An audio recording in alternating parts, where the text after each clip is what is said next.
القانون يحمي المغفلين إذا صاروا حكاما، إلى الحكام العرب الذين تسببوا في دمار الشعوب.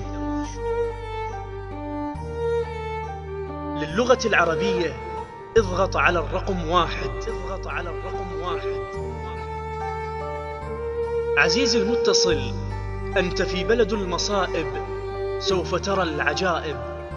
أنت في بلد السلاح، أنت في بلد الرماح، أنت في بلد الجراح.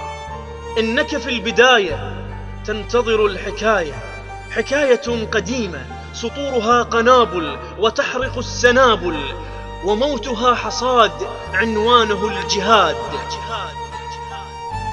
نقاتل نقاتل نقاتل، نهاية مخيفة عتادها الفساد، مستقبل محاضر ستعتلى المنابر وتقتل الجواهر في زمن العواهر. معركة عنيفة أهواؤها مخيفة، ثالوثها يسود ويملأ الوجود. المال والجحود جنس بلا حدود. فلنبدأ الحكاية حتى بلوغ الغاية، غايتنا السلام والحب والوئام. ليت السلام دائم والعدل فيه قائم للنور والهداية.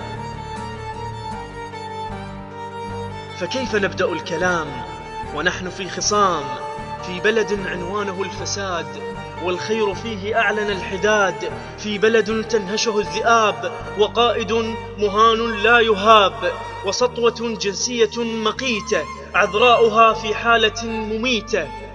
عروبة تمتلك الرسالة لكنها لا تعرف العدالة، حكامها يهود وللعدو أصبحوا جنود، فأصلهم عبيد وكلهم حثالة. كونوا معي لنختم الرسالة ونحفظ الأصالة وننشر العدالة. شكرا لكل قلب دقاته اتصاله، أترككم في حالة مرئية الرسالة. آسف على الإطالة، على السعادة.